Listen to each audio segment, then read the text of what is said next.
ಶಿವ ಏಳು ಶಿವ ಬಾಳ ಬಂಡಿ ದೂಡು ಶಿವ ಹಾಡು ಶಿವ ಸುಪ್ರಭಾತ ಹೇ ಪ್ರಭಾತ ನಿನಗೆ ಸುಪ್ರಭಾತ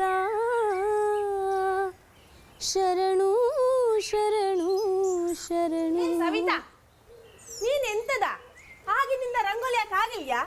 ಇಡೀ ದಿನ ಒಂದೇ ಕೆಲಸ ಮಾಡ್ತೀರಿ. ನೀನ್ ಬರ್ತಾ ಬರ್ತಾ ಸೋಂಬೇರಿ ಆಗ್ಬಿಟ್ಟೆ. ನಿಂಗೆ ಎಂತ ಬೆಳಿಗ್ಗೆ ನಂಗೆ ಬೈದಿದ್ದೆ ಸಮಾಧಾನನೇ ಆತಿಲ್ಯಾ? ಸುಮ್ನೆ ಎಂತಕ ಬೈದಿನಿ ನಂಗೆ? ಹಾ, ನೀನ್ ದೊಡ್ಡ ರಾಜ್ಕುಮಾರಿ ಅಲ್ದ, ನಿನ್ಗೆ ಬೈದೆ ಪೂಜೆ ಮಾಡ್ಕ. ಹೌದು, ನನ್ನ ರಾಜ್ಕುಮಾರಿಯೇ. ಏನೀಗ ನನ್ನೊಬ್ಬ ರಾಜ್ಕುಮಾರನೇ ಬಂದು ಕರ್ಕೊಂಡು ಹೋತ, ನೋಡ್ತಾ ಇರ್ನಿ. ಎಂತ ರಾಜ್ಕುಮಾರ ಕರ್ಕೊಂಡು ಹೋತ್ನಾ? ನನಗೆ ಎದುರು ಮಾತಾಡೋಷ್ಟು ಧೈರ್ಯ ಬಂತಲ್ಲ? ಅಮ್ಮ ಬೇಡಮ್ಮ, ಅಮ್ಮ ಬೇಡಮ್ಮ. ನನಗೆ ಎದುರು ಮಾತಾಡಿದ್ರೆ ನೋಡು ಹಿಂಗೆ ಮಾಡ್ಕ. ಕಮಲಮ್ಮ,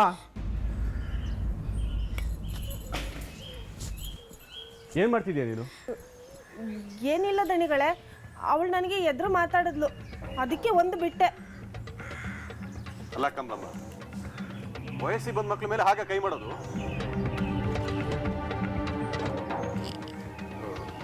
ಸವಿತಾ, ನೀನ್ ನಡಿ, ಮೇಲ್ಗಡೆ ರೂಮ್ ಕ್ಲೀನ್ ಮಾಡು. ನಡಿ. ಅಲ್ಲ ದಣಿಗಳು, ಇಲ್ಲಿ ಸುಮ್ಮನಿರ್ಬೇಕಾದ್ರೆ ಸುಮ್ಮನಿರ್ಬೇಕಷ್ಟೇನೆ. ನೀನ್ ನಡಿ.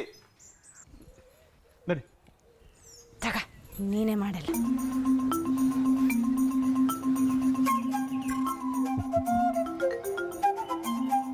ಕಮಲಮ್ಮ, ಮಕ್ಕಳು ದೊಡ್ಡವರಾಗ್ತಾ ಹಾಗೇನೆ. ದೊಡ್ಡವರಾದ ನಾವೇ ಅನುಸರಿಸ್ಕೋಬೇಕು.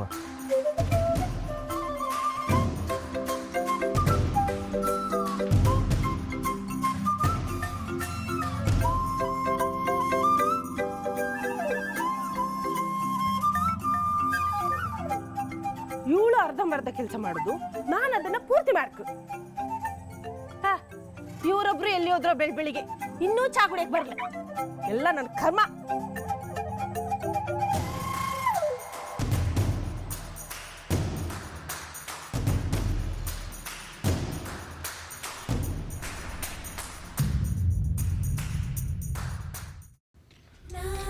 ಬೆಳ್ಳಿ ಮೂಡಿತೋ ಕೋಳಿ ಕೂಗಿತು, ಬೆಳ್ಳಿ ಮೂಡಿತೋ ಕೋಳಿ ಕೂಗಿತು, ಬಾನಾಗೆ ರಂಗು ಚಲಿ ಪಿರ ಮೇರಿ ಪಿರ ಬಂದ, ಬೆಳ್ಳಿ ಮೂಡಿತೋ ಕೋಳಿ ಕೂಗಿತು.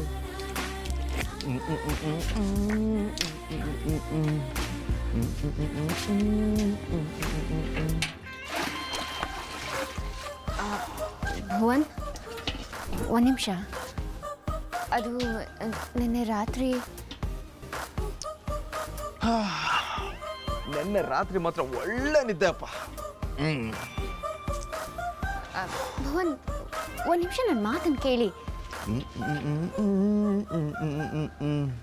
ಬೆಳ್ಳಿ ಮೂಡಿತೋ ಕೋಳಿ ಕೂಗಿತು, ಬೆಳ್ಳಿ ಮೂಡಿತೋ ಕೋಳಿ ಕೂಗಿತು.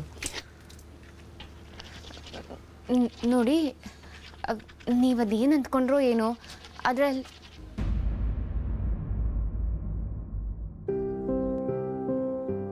ನನ್ನ ಮೇಲೆ ಬೇಜಾರು ಮಾಡ್ಕೊಂಡಿದ್ದಾರೆ. ಅದಕ್ಕೆ ನನ್ನ ಕಡೆ ನೋಡ್ತಾನೂ ಇಲ್ಲ. ಛೇ, ಒಂದು ನಿಮಿಷ ನನ್ನ ಮಾತು ಕೇಳಿದ್ರೆ ಅವ್ರಿಗೆ ಅರ್ಥ ಆಗಿರೋದು. ಏನು ಮಾಡಲಿ ನಾನು ತಪ್ಪೇನೋ ಮಾಡಿದ್ದೀನಿ, ಆದರೆ ಕೇಳಿಸ್ಕೊಳಕ್ಕೆ ಏನು ದಾಡಿ ಇವ್ರಿಗೆ?